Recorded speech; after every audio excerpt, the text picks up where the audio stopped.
Okay, so let's study FRCPath together. I'm starting with ovary questions, and let's try to cover every aspect which is tested in the exam. And I will go through this technique of going through several questions and discussing all the relevant aspects of the exam. So these are the questions. So first question is, which of the following is defining feature of secretory cell outgrowths? So here we have outgrowths of secretory component. So for this we should understand the basic histology of fallopian tube. The fallopian tube is comprised of three kinds of cells mostly. The first is the ciliated cells. So ciliated cells is the first cell type, which has centrally placed nucleus, and often these nucleus also contain a perinuclear halo, and also we can note a shade of terminal bar. So terminal bar, as in uh, we can also see that in the respiratory epithelium. And then the second cell type is the secretory cells. So secretory cells have somewhat elongated nucleus, and they also comprise of abundant vacuolated cytoplasm. So elongated nucleus, vacuolated cytoplasm.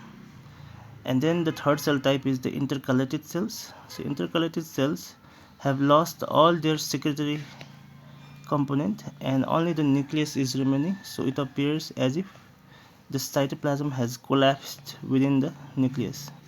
So these are the three cell types that must be present lining the fallopian tube. So if this secretory component is outgrowing other components, that is there is expansion, histological expansion of the secretory component, then that is known as scout. So often uh, contiguous 30 cells must have secretory component, and there should be absence of the ciliated cells, and these cells are often uh, these cells often have null expressed PAX2 with overexpression of BCL2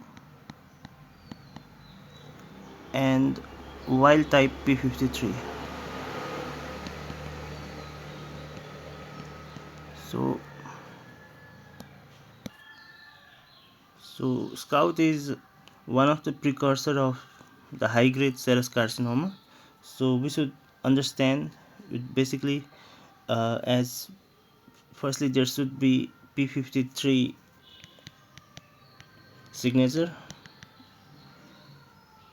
that is followed by appearance of scout, then still, and then finally high grade serous carcinoma.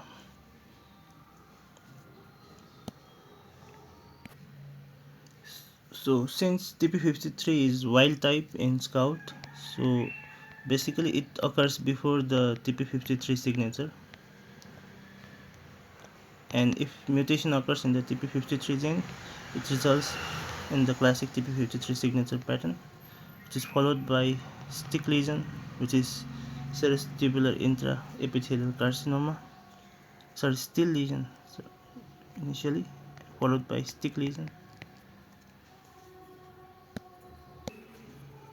and finally we have our high grade serous carcinoma. So all these lesions beyond TP53 signature has TP53 mutant gene, and all other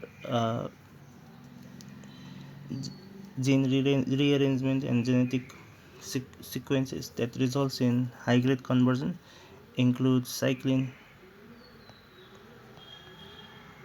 E1, AKT, PIK, 3CA, CMake,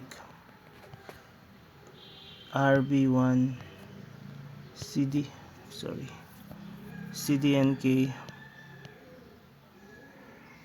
CDKN, 2A, 2B,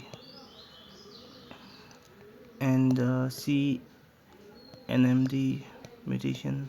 All these results in the conversion of stick, that is serous tubular intraepithelial carcinoma, to high grade serous carcinoma lesion. So now let's get back to the question. So in Scout, Ki67 is low, that is less than 10%, and we said that there is loss of PAX2 expression because it is the precursor lesion of the serous carcinoma. So there will be loss of PAX2, but there will be overexpression of the BCL2. So this is correct. TP53 mutation with strong nuclear P53 staining. So I have said that Scout lesion have wild type of TP53, so this is wrong. And interruption by ciliate cells, so there is no interruption of ciliate cells, and there is contiguous 30 cells affected with secretory cells. So there are contiguous 30 cells showing secretory type of lining. Now let's go through other options. So option A, that is high Ki67, is only seen afterwards stick lesion and not in Scout. So also even in TP53 signature, Ki67 is very low, that is less than 10%. So option C is TP53 mutation with strong P53 staining describing P53 signatures and not Scout. So that I have already said that only lesion onwards TP53 signature will show TP53 mutation. And thirdly, Scouts are characterized by uninterrupted secretory cells around greater than 30 cells. Ciliary cells are often absent and non-interrupting. One final touch I want to add is that low-grade serous carcinoma does not convert into high-grade serous carcinoma. So high-grade serous carcinoma occurs de novo, and its precursor lesions are described above here. So low-grade serous carcinoma has its own precursor that we will discuss in the upcoming questions. So this is it about Scout and related lesions.